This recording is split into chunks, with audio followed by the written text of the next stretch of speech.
நான் நேற்று ஈவினிங் தாங்க விலாக் எடுக்க ஸ்டார்ட் பண்ணேன். அங்கே தெரியுது பார்த்தீங்களா, தூரத்தில் ஒரு கோவில். அந்த கோயிலை காலையிலேயும் சாயந்தரமும் நான் பார்ப்பேன். ரொம்ப நல்லாயிருக்கும். காலையில் எழுந்திரிச்சு பார்க்குறப்பையும் நல்லாயிருக்கும். ஈவினிங் பார்த்தா நல்லா நைட்டில் லைட்டெல்லாம் போட்டு நல்லா தெரியும். பாத்திரம்லாம் கழுவ வேண்டியது இருந்துச்சு. 2 குட்டீஸு தூங்குறனால பாத்திரம்லாம் கழுவிட்டு ஈவினிங் ஸ்நாக்ஸ்க்கு கடலக்காய் வேக வச்சு எடுத்தாச்சு. நேற்று வியாழக்கிழமைங்கிறனால பாபாவுக்கு பிரசாதம் பண்ணுறதுக்காக கேசரி பண்ணேன். கேசரி செய்கிறப்ப நம்ம 1 கப் ரவைக்கு 2 கப் தண்ணி ஊற்றுவோம் இல்லைங்களா, ஆனால் அதுக்கு பதிலாக 1 கப் பாலும் 1.5 கப் தண்ணியும் ஊற்றி பாருங்கள், நல்லாயிருக்கும். டேஸ்ட் கொஞ்சம் டிஃப்ரெண்ட்டாக நல்லாயிருக்கும். அதனால நான் அப்படி தான் நேற்று செஞ்சேன், நல்லா இருந்துச்சு.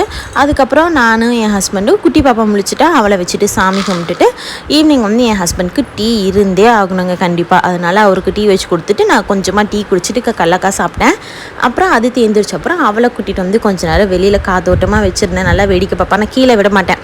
அந்த ஓட்டையாக நிறையா இருக்கு இல்லைங்களா, அதுக்குள்ளே விழுந்துருவாளோன்னு பயம். அதனால அப்புறம் விளையாண்டு முடித்தா. அப்புறம் நைட் ஆனதுக்கப்புறம் சரி நைட்டுக்கு தோசையும் சட்னி கூட பருப்பு பொடி செஞ்சு டே முடிச்சா.